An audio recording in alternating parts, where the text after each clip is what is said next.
Welcome to E360 TV, the live streaming and on-demand destination for influential voices and enlightened audiences.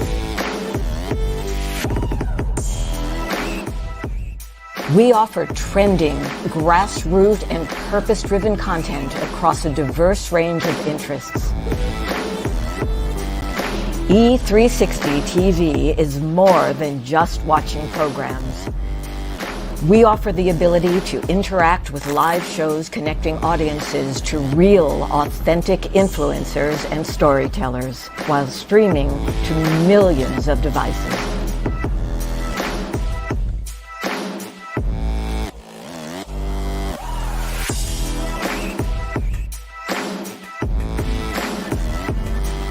Real experiences. Raw conversation.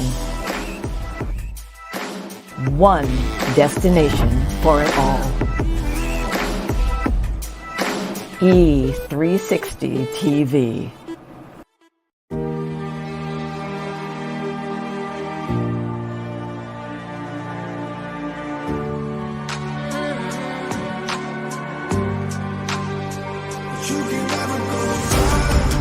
Because now I know when something happens in our lives that is unexpected, you have to go into it in order to ever have any hope of coming through it.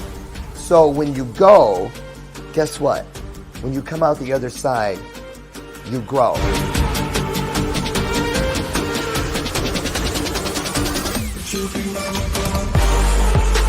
Brought out more in me than I thought that I didn't even know that I had. That has given all of us a great hope for what we can do with our own messages, our abilities to deliver, but most importantly, to deliver it in an authentic and very, very intriguing way. Have you ever been in something or felt something where the only way you felt you could deal with it was to leave, get away? I thought that was the meaning of control. It took me 4.5 years to stop looking around the room of my life, of my journey, of my purpose, digging in cushions for a remote that never existed. Looking, re-looking, going back and upgrading, bringing in and pulling out. Things that do not serve you must go.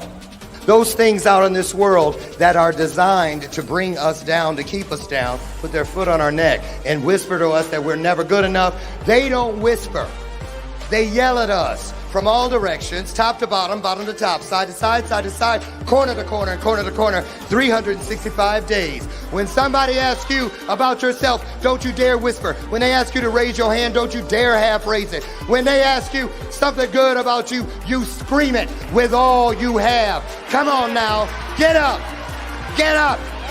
Tell me who you are. Show me who you are.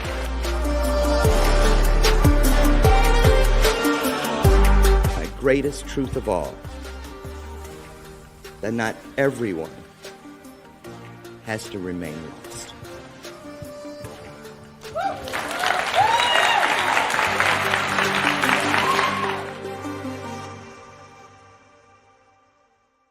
This world is changing more and more every day, and we've decided to change right along with it. My name is Dr. Lauren Michaels Harris, and I'm the president of Trajectory TV Network. At Trajectory, our vision is to provide a creative platform for top content creators and storytellers from around the globe. We're also dedicated to providing this world with content that is healing, educational, empowering, exciting, and above all else, entertaining and transparent. So right now, I invite all of you who believe yourselves to be global game changers to use the link found here and simply take a chance. Schedule a virtual chat where you'll have the opportunity to share your vision for your very own global television show with me, the network president. So use that link, and together, let's begin changing and healing this world, one story at a time. And remember, whether you have years of experience in front of the camera or zero experience, it doesn't matter. What matters the most is your desire to share great content through television and a willingness to share it with passion and with purpose. You might ask, how do I know if I've fallen in love with my purpose and my purpose has fallen in love with me? It's easy when you've lost your voice because you just can't stop talking about it. I'll see you soon.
You know, every morning I ring the bell telling y'all to wake up. Well, today I am turning the bell on myself. Oh my goodness. Got in late last night. Flights are being delayed and this, that, and the other. And, ooh, Lord have mercy. Pray for me. You see, I didn't even put the other banner back up over there where the robes, I just drug the robes. The robes are never on screen. And I was like, I am not going upstairs and getting that banner because, look, I need a conveyor belt to get me back up to the main house because, Lord, man, getting old is a trip. I remember I used to be like, I'm going to the airport. I'm going to the airport. I can't wait. I love TSA. You know who I'm most envious of right now? Barbara Eden. Because I wish I was Jeannie and could just go, I am not kidding you. But listen, hey, waking up and having something to do that you love is a blessing, no matter how tired you may be, right? So welcome to today's installment of Bathrobe Moments. Yeah, I was in St. Louis.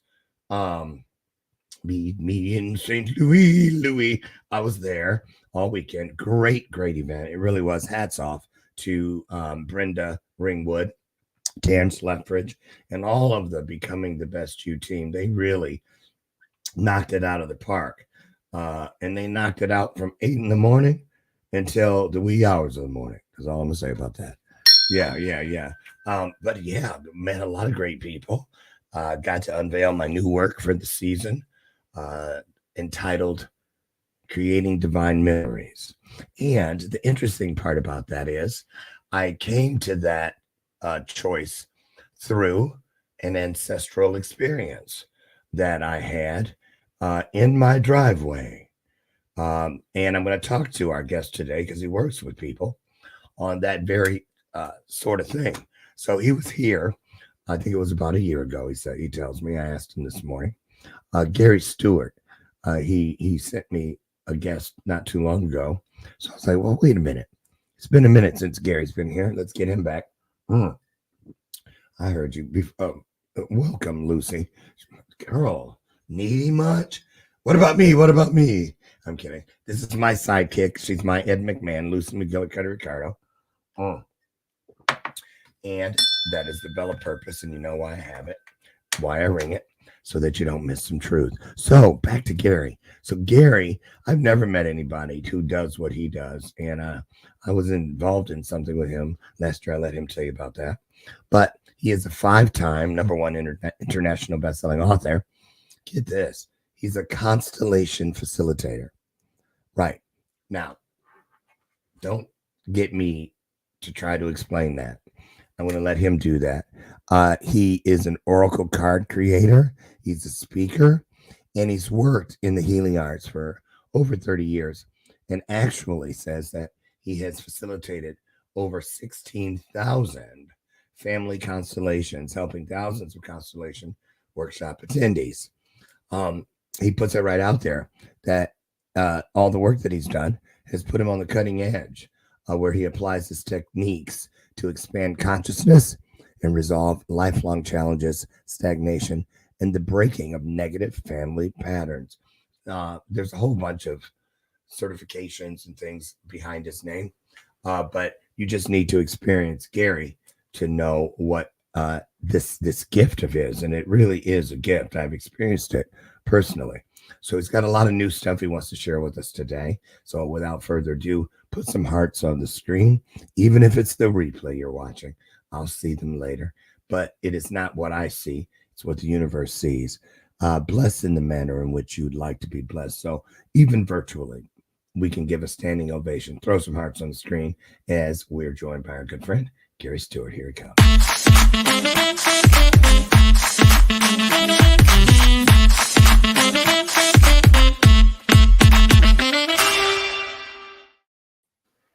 Good morning, Gary. Great. Good morning. Oh, I love your little thing behind you. Yeah. It's a new screen I got. I like it. I do too. Oh, that is really nice. I've never seen one like that. You're the first. And the way you got that light you kind of look like, I feel like I should be asking you for some courage. Yeah. Pay no attention to that man behind the curtain. Exactly. So, Gary, you have a constellation themed shirt on. Yes, absolutely. I found this. It's kind of like an abstract universe. I love this shirt. Yes. Listen, this is perfect. Not because I'm almost falling asleep, but because I like to give the guest just a minute or two to just, instead of just me reading a bio that just doesn't get it, just for you and the audience to have some personal one-on-one time where you can explain what you do, and then I'll come back in and we'll get started. How's that sound? Sure. Absolutely. Okay. All right, I'm gonna dip out. It's all you. Take it away, Gary. Okay. Yeah, so constellations has nothing to do with astrology. It was a term created by Bert Hellinger when he would see people in your family system. So at a traditional workshop, you have attendees and they might be a representative for your dead grandmother, and they get a download that's actually very accurate from that dead ancestor. And it could be a great grandparent that you never met this lifetime. But what we're doing is going into the energy of the consciousness that person carried during their lifetime. And what we find with constellations is most of the negative stuff kind of lives on in us as their descendants because it wasn't resolved before they died.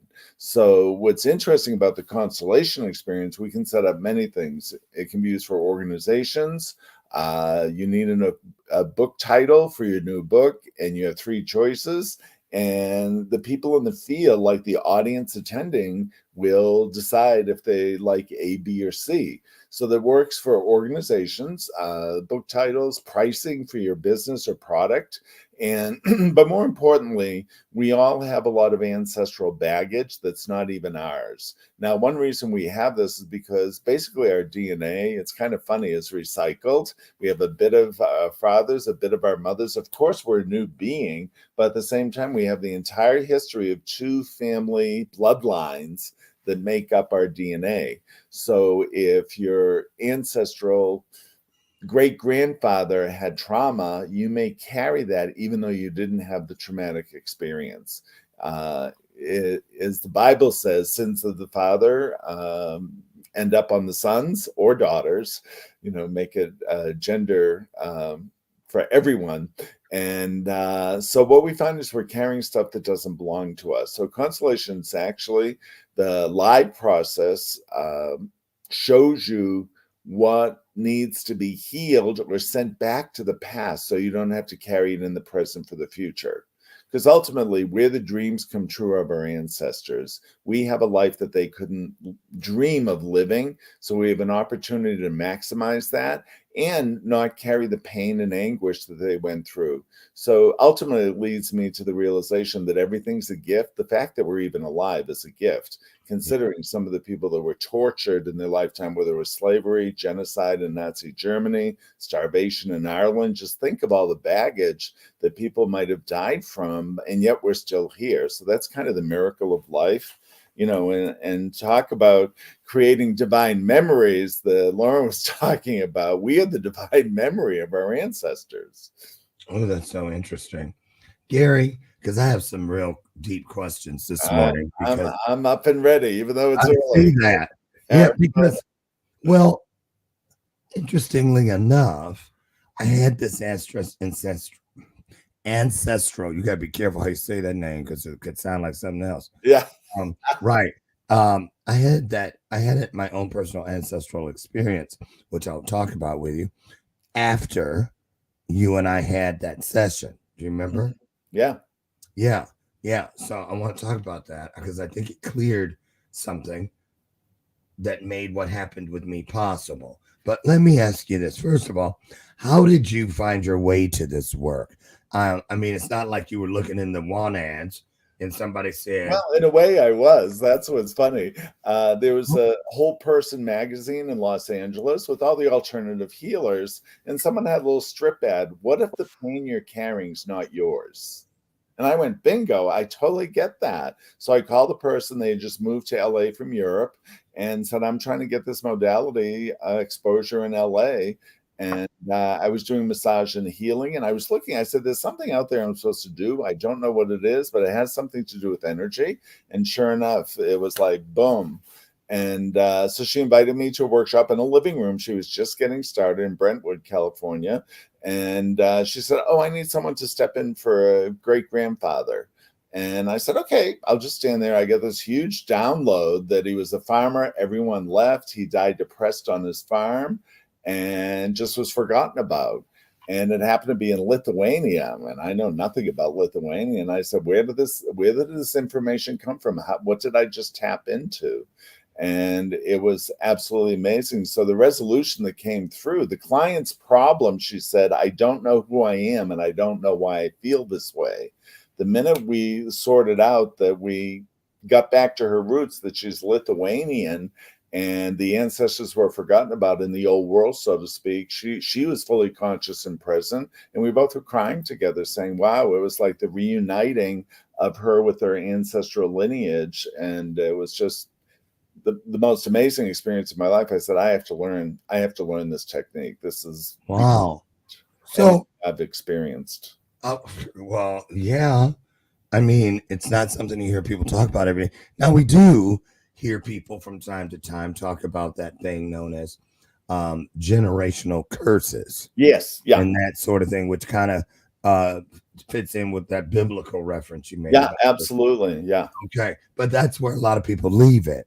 But this is not necessarily, or is it?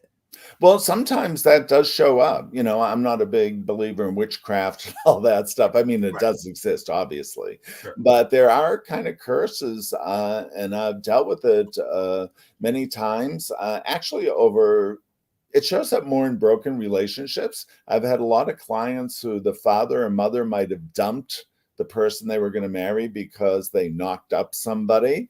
And that person who was jilted, so to speak, put a curse on the man for breaking up because they were so angry that the engagement was foiled by him cheating on her before they got married. One interesting case, it actually was in LA, that the client was I forget what the client was working on, but we added a representative for this woman who got jilted. And this rep was so angry at the room. It was just, I just let it rip. She was so angry at him for cheating on her. Now, mind you, the woman he cheated on, he ended up having 13 children with. So it probably was no joyride for the woman he cheated on. But what was most interesting is the client had her 12 siblings all over the world. They were Asian, so some were in Singapore, some were in Japan, Australia. They all called her the next day and said, my stomach feels good. I didn't know my stomach was feeling bad, but somehow my body feels better than it's ever felt. So that therapeutic exercise of letting that jilted woman express her anger in the field at the man. All the children were carrying that for her, even though they didn't know this woman. So in a way, she was cursing him for breaking up with her and cheating on her, getting someone else pregnant to cancel their wedding date. And that ended up in all the children's bodies. Now, mind you, they didn't know this woman, but her anger and vitriol towards the father was emanating in the children's bodies physically as stomach issues. Now, you know what that reminds me of? You know how you hear about when they say like the method in which animals are killed or tortured that we eat. Yeah. And they say that, you know, when we eat that, it carries over. I don't know how to explain it like I've heard it, but do you know what I'm alluding to? Yeah, absolutely. Well, that's how, you know, in the Jewish religion, eating kosher, the act of kosher is that they let the blood drain out of the animals when they kill it, so that you won't eat the fear and the like, I'm being, you know, because the animals have trauma, this, you know, and that fear at the moment of death will be in the meat or the chicken or whatever. And that's why kosher, they kind of purify it. Well, number one, it's blessed by a rabbi, but at the same time, the way they kill it, so the energy of the death of the animal won't be in the food you eat. And that's one thing with kosher is as far as I know, is based on. Right. So what about this, Gary? Does it matter? Because, you know, there are people like myself who were adopted or don't, you know, I mean, I did find my birth family at age 32, but there are people, of course, who never make that connection. Yeah. So what's it like for people? Because, like, let's say, you know, your entire family history. Yeah. Well, somebody steps in and, you know, this thing happens. Right. And it lines up with the stories you've heard. Right. Or, you know, oh, that's so-and-so. But Yeah. what about those people who have no reference points whatsoever to their ancestry? How does it work for them? How do they know that, okay, how does it make sense to them is what I'm asking. Right. Well, I've had many adopted people do constellations, and ironically, after the constellation, within a month or two, their biological family contacts them, which is quite interesting that would happen. But generally with adopted people, we say they have two family systems. They have their biological line, and then they have this situational line of the adoptive family. So I had one person in LA who her family contacted her after we did the constellation, and she knew she was Mormon and that her mother was sent to LA for 9 months to have the baby. Then she could go back to Utah, virginized. Okay. And the family system. Well, it turned out when she met her brothers and sisters, they were raised trailer trash in a trailer park with an alcoholic mother with a string of men, violent men coming in and out. And they told this to her, and she grew up in Whittier with one of the best friends of President Nixon, who was from Whittier, California. And she had an upper middle class lifestyle and a Republican family system. And her newly found brothers and sisters said, well, who got the raw deal here? You or us? We said, we feel we got the raw deal, and you had a great life compared to what we had to go through with our mother. Wow. So many stories. Are you ever going to write a book about? I have tons. Yeah, I have tons. I have about many on Amazon. Yeah. Well, I know you have a bunch of books, but have you written, or are you going to, one about these stories? Oh, yeah. Well, in the book, Healing Human History, I covered about 13 of the top stories, which are really historical references that came to us in the constellation. One of the most amazing ones, I worked with someone on their trauma over being a Vietnam. Their father was a Vietnam vet who had a flashback and wanted to kill the whole family, thinking they were the Viet Cong. That shows you how deep the trauma is from our Vietnam vets. But here the mother locked herself in the bedroom, but pushed the client out to deal with the father. Now look at the levels of that. Did she didn't care if her daughter got killed, who was the client, or the daughter was so smart and quick on her feet, she talked her father out of the flashback, and she's alive today. So anyway, she comes back a month later. I want to work on prosperity. I said, okay. So she had picked a rep for her being prosperous. She touched her on the back. When you touch the rep on the back, a person attending the workshop, the ancestral line goes through you into the rep, and they communicate the raw data. They didn't even know prosperity was her goal. Excuse me. And she said, oh my God, I'm just rocking back and forth and I don't know why. So I keep getting, it seemed trite or cliche. Ask her about the Titanic. Ask her about the third time it said, will you ask her about the Titanic? I said, this seems ridiculous.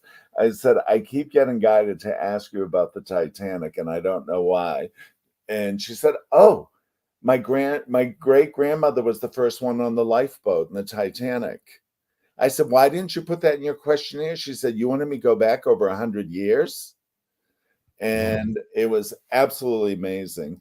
So what happened, what showed up really, she had survivor guilt, ancestral survival guilt. So imagine a pregnant woman in the lifeboat the night of the Titanic, as we've seen with the movie, Leonardo DiCaprio and Kate Winslet, floating there pregnant with all these dead frozen bodies around her. So the equation, the emotional equation that came from that, you get to be alive, you get no extras. You're lucky you're alive. That's all you get. So 2 weeks later, she calls me. She said, you'll never guess what? I got the best paying job of my life. I have to move at the university in Petaluma, California. I have to relocate, but I'm getting $6,000 a month for teaching one class once a week. I said, looks like the Titanic is done. You're finally successful. So who would think that there'd be 100-year arc of a trauma manifesting in someone's life actually as poverty consciousness? Wow. We're going to take just a short 1-minute break Sure. because when we come back, I want to go to where this work originated. Yes. Yeah. And so that people can understand how it came about and why are we just now hearing about it? Yeah. That sort of thing. And that and a lot more ahead of us when we return with the incredible Gary Stewart. Don't go away. This is a great time to share the broadcast out. We'll be right back. You can navigate the legal and emotional journey of divorce and exit a marriage the way you entered it, with mindfulness, love, and respect. Solace Divorce Mediation is a full-service law practice helping couples focus on the health and well-being of children and their forever co-parenting family. Our streamlined divorce journey offers flat fees with an estimated completion time frame of 2 to 4 months. If you or a friend need us, visit solacedivorce.com.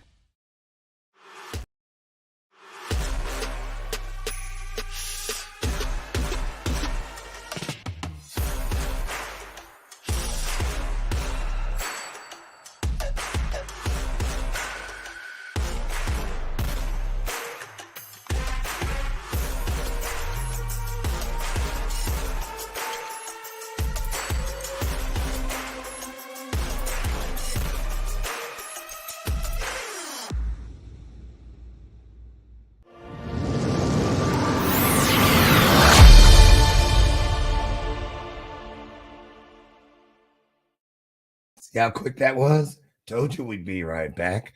Welcome back, Gary Stewart. We're talking about the work that Gary does, and it's in the quantum field, which that word alone is intimidating to a lot of people. It's like engineering math or something to people. But I'd be interested in hearing a little bit about the origins of this work, because I'm sure you're well versed in that. Tell us about that. Sure. Well, Bert Hellinger was one of my teachers. I've had a couple of teachers, God, in 1998, a long time ago, it'll be about 25 years. And he was invited. Actually, I want to give women some credit here. Female psychotherapist Virginia Satir and other psychotherapists in Germany were doing this live experience of psychology. They called it the architecture of the family system. And they had asked Bert Hellinger, my teacher, the person who coined the word constellations, because of the pictograph aspect of what it looked like in the family system. So what they would do is they would say, Bert, would you come and be a rep for the males in the family system tonight at our workshop on stage, which was, a lot of them were filmed. And he said, sure, I'll do it. So he stood there. He said, where did this download come from? Here I'm standing here 1 minute, and then I'm like a whole person's lifetime is flashing before me, like in a nanosecond. And he was so, like I was with that Lithuanian constellation, my first experience, he felt the same way. I got to learn about this. Where did this come from? And I don't want people to be intimidated by quantum. Quantum actually means whole. So if you look at holistic healing, that we're including everything. So, a lot of Western medicine is let's cure the symptom here. But holistic healers say, well, is this symptom from your emotions? Is it from trauma? Where did this come from? Let's look at the big picture rather than just the little picture. Both are valid, but it's an expanded view of consciousness, which is quantum.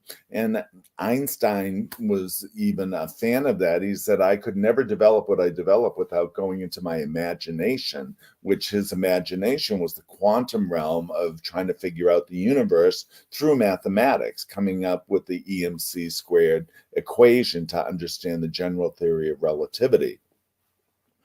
And so interestingly, I wrote a book with Amika Swami called Quantum Activation, and we did a 15-minute experience in his living room when we were talking about writing a book together. I was more on the emotional, spiritual side. He was on the technical side.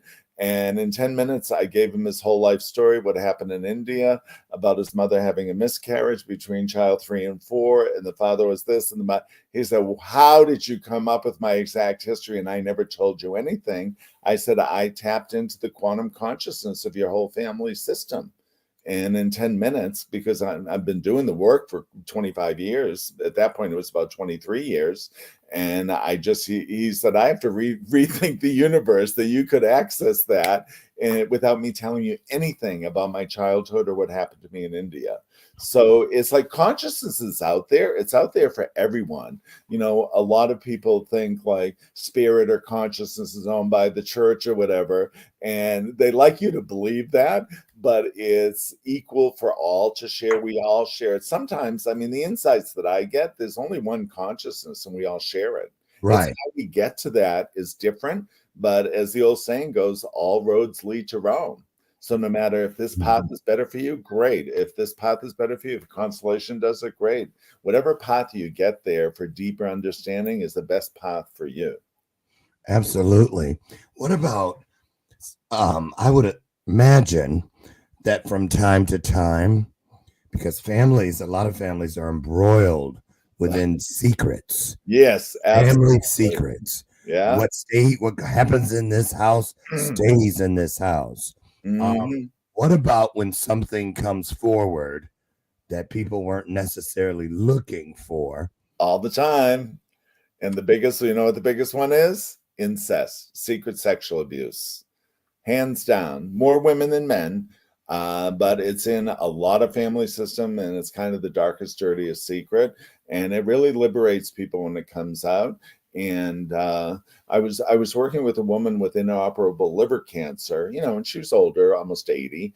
And we did actually a group I belong to called the EBC Evolutionary Business Council. So we had a group thing to demonstrate it to over 100 people. So we had her as the client. And now, mind you, almost no one in the room knew her personally. A few of us did. And every woman that we brought in, her mother or grandmother, they held their mouth and they held their liver. No one knew we were working on, hopefully, helping her liver cancer. She did go into remission. And then we did like 4 generations of women. They held their mouth and their stomach. And then I finally said, then I put a man outside the room to be an ancestor for about 150 years ago. And I said the word incest. All the women dropped their hands from their mouth and their livers instantly. It was like you felt like a bolt of lightning go through the room, like it was a secret. And she said to the group, quite honestly, which is fine, she said, there's no sexual perpetration in my immediate family or my childhood. I said, this is ancestral, and the resentment in the liver and the silence of not the unspeakable, not being able to speak about it, actually is what showed up is creating your liver cancer. Like, you could call it putrefied resentment of a perpetrator. And everyone felt that bolt go through the room. It was like this energy, like everyone got like chills throughout the whole room, and everyone's like, wow. And she did go into remission for about a year after that experience. So Wow. 5 years later, it was in the, I don't know how cancers go in such odd places. It was on the artery inside her liver. So they couldn't go in the liver and scrape the artery because it might blow out into aneurysm. So it's like you just have to let it be there and let it grow, ebb and flow, grow or recede. And about 5 years later, it got the better of her. But who knows if that helped her live 5 years longer? We don't know. Exactly. But it was quite powerful. And 100 people are like, where the hell did that? She was even, where did that come from? But I said, once I said the word incest, that was like an ancestral secret, maybe 100 years ago, but it was still held in the physical body. Remember, she has segments of their DNA in her body. So the secret would be in a conscious field around the DNA. There is a science to that, just so our people know it's not woo-woo. It's called epigenetics. So UCLA, a lot of colleges are studying epigenetics. It's the historical impact on your DNA. I have multi-generational cancer in my male line. And of course, men of those generations smoked when they were 12 years old. So, that probably is a cofactor in actually throat cancer in my male line for about 3 generations. So maybe that's why I got into healing and I'm so expressive. So I won't have that fate of dying from that. And I don't smoke too. So Gary, what about things of a surprisingly positive nature coming out? Well, the biggest surprise is that we're here. And one thing that I find surprising is, say you have a young girl who is incested by a father and uncle or a neighbor, could be anyone. And the fact that she would grow up and want to become a mother after having sexual abuse, pre-puberty or in puberty, whenever those negative events, that's to me kind of the miracle of creation, that they still would trust life enough. Or Jewish people who came out of Auschwitz and decided to have a Jewish baby, post World War II, after that horrible experience of being, starved and murdered by Hitler, that they would have enough hope that they could birth a new future in spite of the horrible trauma they went through. I see that as like the miracle of creation. Yeah, absolutely. So let's talk about these representatives. Yes, yeah. How do people qualify, if you will, to become a rep? I mean, I don't think they just... There's no qualification, just off the street, just come right in. You busy? Come in here for a minute. Exactly. Well, they would hear about the workshop and want to be there to experience it. And then I don't know who's going to pick. And one client said, oh, you had told all these people in the room my entire family history, and you told them to be my mother or father. I said, I didn't tell them a word. I said, you picked. How could I tell everyone that they were going to represent? I said, you said nothing to them, and they portrayed my family down to the emotional detail. I said, yeah, that's how this works. I had a woman in Chicago actually on Zoom this weekend, and there was a rift between her and her mother. And she emailed me after. She said, how did this person who doesn't even know me say the exact things my mother would say to my rep in the room? So the client will have their own rep, because we all have filters. So a representative is, say, a man or woman in the room will be your father, yourself, your father. So there's a rep for yourself as well. So you can objectively look at what you're carrying in your family system. Now, the representative, a total stranger, doesn't even know you. They might know your first name. I don't put last names, just your first names. Don't tell anyone about the issue, so they can tap into the bigger consciousness too. They have a defense system for their family system, but they have no defense for your family system. And so scientifically, if you want to add a little science to it, it's called mirror neurons. Like a newborn baby knows that its mother, it vibrates the vibration of the mother, or frequency of the mother, you could say. So it knows it wants to be close to its mother. So the mirror neurons in the baby's brain, which is a brand new being, ties into the mother's mirror neurons. So the human mind has mirror neurons. They're always active. They're always consciousness, but we don't voluntarily go into that field, which people do because they come to the workshop to experience that. Wow. What about, have you ever had like twins or multiples? You know what I'm saying? Yeah. Where, Yeah, they can have very different experiences because they come in to experience different things, but there is a similarity. But one of the most interesting things about it is the whole family system changes. I was working with somebody in Palm Springs when I lived there, and we were working on somebody's mother issue, and a gay Mormon guy said, "Hey, I have a mother issue with my family. I've been rejected by my whole family because of my lifestyle, allegedly." And I said, well, let's do a 5-minute exercise with you. And we picked a mother rep. He was himself. And I said, I'm your son. I'm your gay son. I leave all of your beliefs and homophobic beliefs with you. That's what you believe. That's not me. That's yours. I leave it with you. And I had him turn around and walk away. A month ago, 5 years later, he says, you're not going to believe this. Since I did that exercise with you, my whole family system has changed, and the homophobia is gone now after 5 years in a Mormon family system. wow. I can't thank you enough for spending that 5 minutes with me. What we did is we created a healthy boundary and let his family carry their religious beliefs, and he was still their son. We don't throw the baby out with the bathwater. He still honors that he's the son, but he's not buying into their homophobic beliefs. They were so nasty, that they pushed him away and rejected him because it wasn't godly, or whatever Mormons believe is wrong with that part of the natural order, so to speak. So, Gary, do you find that what's the majority rule as far as why people seek this type of healing? Well, number one, to be honest, nothing else has worked. A lot of people have been to psychotherapy, psychotherapists, this and that. And I think it works more effectively because consciousness is under everything. So I was an extremely battered child, very negative childhood. Luckily, my spirit had the courage to survive it and not be a serial killer from the anger and horror I experienced. Right. But at the same time, it's like consciousness is always there. And I'm getting to the insight that we actually have a bigger protector than our family system. What is that consciousness? So, like, who protected Oprah when she was abused? Would that family have abused her if they know they had a future billionaire? Right. But they act as though she's a piece of trash. Do anything you want with her and blah, blah, blah. We don't care. She's a non-person.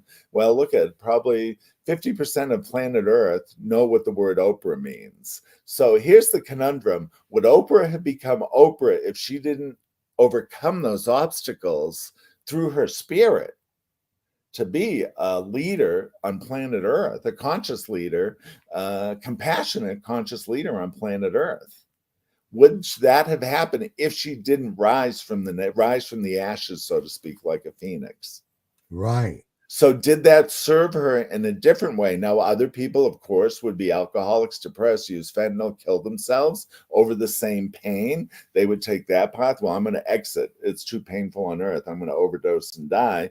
But then other people, it's a test of their mettle. And they say, okay, I'm going to overcome this challenge. I'm going to make, as Beyonce would say, I'm going to make lemonade out of lemons and just do something great with it. And a lot of people do that. I feel I've done it in my life. Oprah's done it, and everyone who tries to better themselves, and ascend from the ashes of the pain of their childhood or their family system, it's a testament to human spirit, ultimately. Absolutely. Absolutely.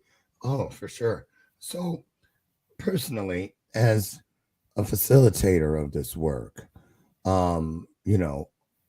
it's your gift. It is a divine gift.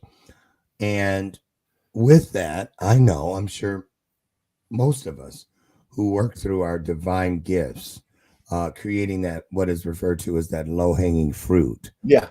for people in the world. It's a double-sided knife Yeah. in a lot of ways. Mm-hmm. There are those thrilling, exciting, over the moon type experiences, but then there's a lot of disappointment and pain because you know that this is there for the Yeah. taking, Yeah. but people just won't take it. Right. Absolutely. Talk about that burden of how you just wish you could just, close your eyes and spread this all over, so people would know that it was available and how important it Mm-hmm. is Mm-hmm. to everything. Talk about how you deal with that because, that's a big piece. Well, one of the biggest pieces that you're mentioning is choosing to be a victim is actually a choice. So something about victimization is when anyone's been victimized, they feel they have no choice. Someone overpowered them. So one of the key insights that I've developed after doing all this work is that every perpetrator was a victim first. So to try to get to a place of unconditional love and neutrality, we have to know that the perpetrators suffered unimaginable stuff because they're trying to get their power back by repeating the offense that happened to them. And so every generation, there may be perpetrator victim energy traveling down the family line. But like with the Mormon family, we separated him from the belief. So we try to separate the victim from the perpetrator because, the biggest insult of victimization, especially sexual incest, is that the victim has to carry the energy of the perpetrator, the trauma that happened to their physical body, and they have to keep it silent. So that's like 3 or 4 violations of, let's say, the human spirit, just from one perverted sexual act on a child, pedophilia, whatever. And it could be a teenager, it could be adult as well.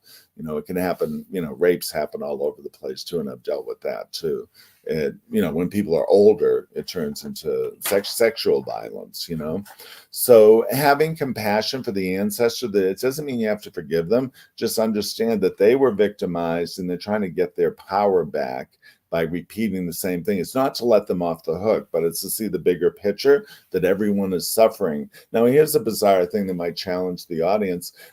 Sometimes there's loyalty to being a victim. Say one woman is victimized, she might say, well, to be a woman in this family system, I have to be a victim like my mother, my grandmother, my great-grandmother. So it sounds kind of crazy, but sometimes in the lineage of the family system, there's a loyalty to suffering. To be part of a family system, you have to suffer in the same way. If it's sexual violence or whatever, every woman has to carry that. Or some women will carry that and not have the sexual violence happen to them, but the energy of the ancestors is in them because their forebears had that negative experience, and they will carry it without the actual experience, and it could manifest as depression or some other psychological thing, and I'm not a psychotherapist and don't pretend to be, but it can show up like, there can be helpless sexual violence here, and then the great granddaughter will be depressed and not know what the depression is. Well, it's the secret energy of unresolved sexual abuse in her ancestry. Wow, that's deep. Oh, it is. Yeah, I'm not afraid to go there. That's where the juices of healing reside. So. Yeah. Now, I want to ask you about something that I experienced. I kind of Sure. touched on it since we had our session, right? It wasn't long after, I think within the next 90 days. Mm-hmm. I'll never forget it. I was talking about it. I talk about it all the time. You guys probably remember me talking about this. But people in person, like my clients and stuff, when we're together, I'll talk about this. It really happened. I just had floodlights installed on the 2 trees that are on the corners of our house. And the boy who did it said, well, it's in your phone. And so tonight at 7:00, they're going to come on. So I was like, ooh, goody. I couldn't wait. So 6:58, I'm right there like a dodo staring at the bank of LED lights, and right at 7, poof, they came on. And I'm like, oh, wait a minute. I can't see. So as the spots started to clear, I saw two people begin to appear. Wow. And it was a man and a woman, and they were African American, but it was not this day and time. I could tell by their clothes. And the thing is, I know they were slaves. I know they were. Yeah. But it wasn't because of their clothing, and it wasn't because of the shack. And I say shack because I know it wasn't a log house or anything, because it was flat pieces of wood that didn't fit. You could see some kind of a light, like a lantern or a fire flickering through the cracks. Yeah. Through the cracks inside. And they were in between two. So it felt like a row. Mm-hmm. It just felt like a row. But they were facing each other and they were holding hands. And the girl, she was way shorter than the guy. And she was looking up and she was going, "Why would you do this again? Last time you tried this, they took your foot. This time they're going to kill you." He said, "I don't care. I have to do it, but I'm going to be successful." She goes, "How do you know that?"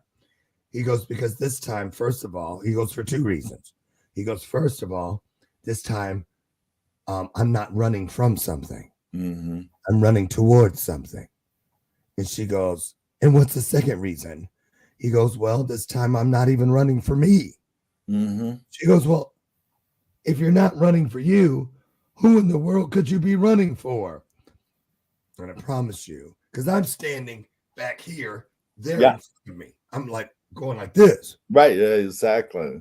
And he goes, "This time, because they're in between the two houses, right, it's to point that way." He goes, "This time, I'm running for him." And she and I both go like this. And Gary, I promise you, I saw myself standing in my driveway, staring at my phone, holding my phone and staring at those lights. Yeah. And it was so powerful. I wanted to look back to where I wanted to look from me standing in the driveway somewhere, but somebody said, "Don't. Right. Don't do that. You're not allowed to do that," or something, like some wormhole or something. Yeah, exactly. And so I just looked. And later, I got the download that the reason I was shown that was because ancestors have done their best. They had big dreams and they did their best within the world in which they lived, but they had a lot of overflow. And right before passing on to what is next, into whatever form, into whatever place, a lot would panic and say, "What about all this leftover, this overflow? Is it just going to go to waste?" And they say, "Of course not. Look down there towards what are those lights? Those are your future ancestors coming towards this moment." Yeah. "Well, why is that one so bright?"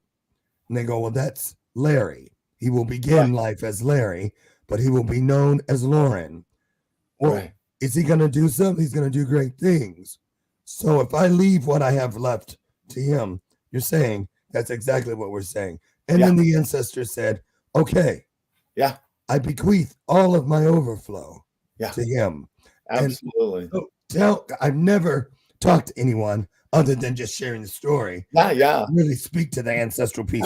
Tell me what that means to you. Well, it sounds like you had an interdimensional experience.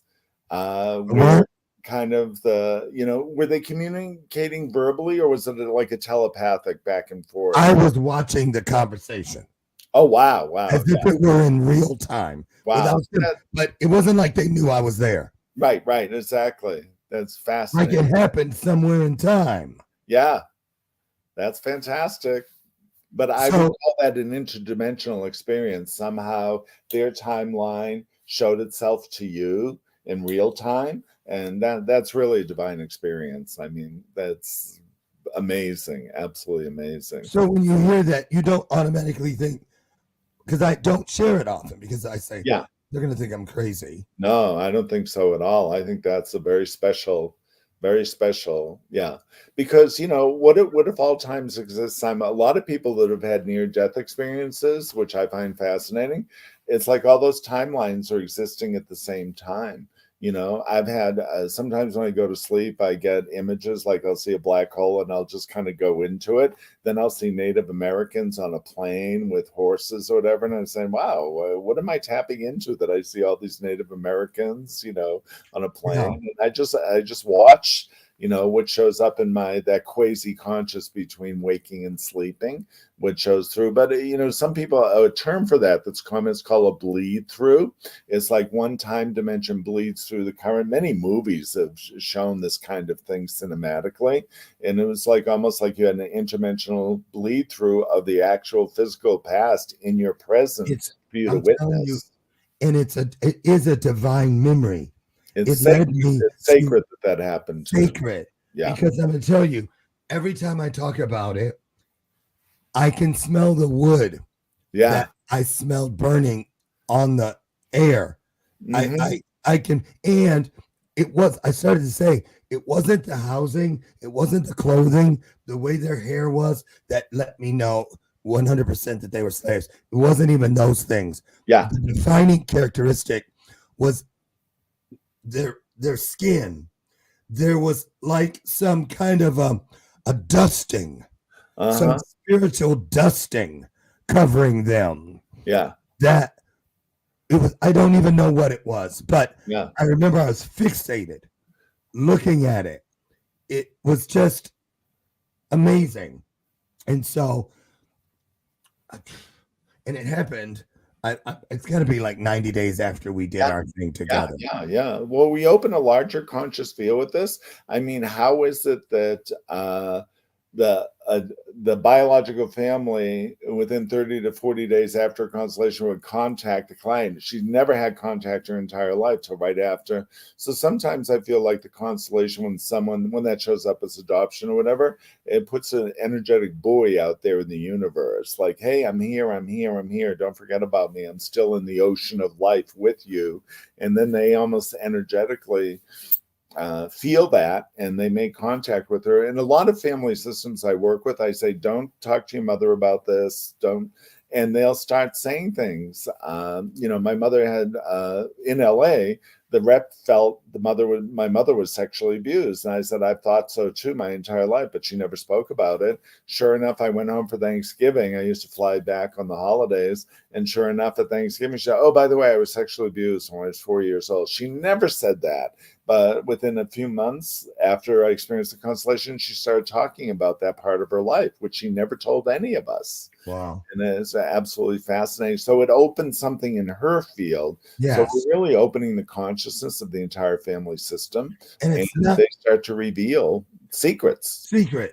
And I'm telling you, I had not even remembered much about the experience we had. I remember it, but I don't. Yeah. You know what I'm saying? It wasn't like I woke up thinking about it all the time. Right, exactly. But then this thing happened. Yeah. And it's like they wanted me to know, because what it did do, it removed that constant WHY. I Yeah. kept saying, or how can this be happening to me? Why does this feel like I'm not the only one making this happen? These things, how do I know these things that no one's ever told me? Right, exactly. All of these things that were so deeply rooted. Yeah. And then that happened. Yeah. And the only ancestral anything, not even a conversation, was the work I did with you and the people you had in that room that day. Yeah. And so I just want to say, as we get out of here, listen, guys, check this stuff out. Buy the book. Get over to GaryStuartHealing.com. I'm going to run that along the bottom. Thank you. And I've dropped that YouTube link already inside the comment section. Yeah. That YouTube, they did a whiteboard of showing how it developed, what it is. It's in like 2 minutes. It gives you the whole rundown of the history. And some people see visually more than audio. So it'll help. It'll help people understand. Well, Gary, I can't thank you enough. Thanks for sharing your divine experience. That was really powerful. Well, and it's interesting that you describe it as that, because I'll tell you, and I mean this, and you guys know, go back and watch my content. From that, once that happened, and I tell my coaching clients that too, everything every point I make now about something other than man-made, those spiritual experiences, I now throw the word divine in front of it all.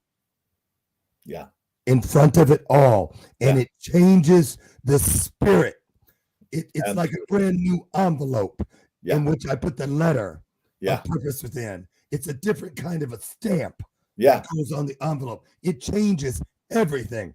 And without even knowing how I know it, it puts an additional layer of protection around the legacy piece. So that it stays ready to be found. Right. Exactly the way we leave it. Yeah, that's beautiful. There's a lot here, you guys. Get over and check it out. I'm going to tell you, I was skeptical because I was like, what in the world is this? Right. But it wasn't an immediate thing. Right. But when I was ready, they were ready for me. So honored to support that. Gary, thank you very much. And thank you. Creative Divine Memories is a beautiful way to express it too. Yes. Listen, you guys, get out. Create more divine memories today and every day. Gary Stewart, you're the real deal. You're welcome back anytime. Thank you. Thank you for what you do in this world. God bless you. Thank you. Thank you, my friend. Wonderful. All right. So you guys, check him out. I'll see you tomorrow. Have the best day ever. I love you, and there's not a damn thing you can do about it. Bye-bye. Bye-bye.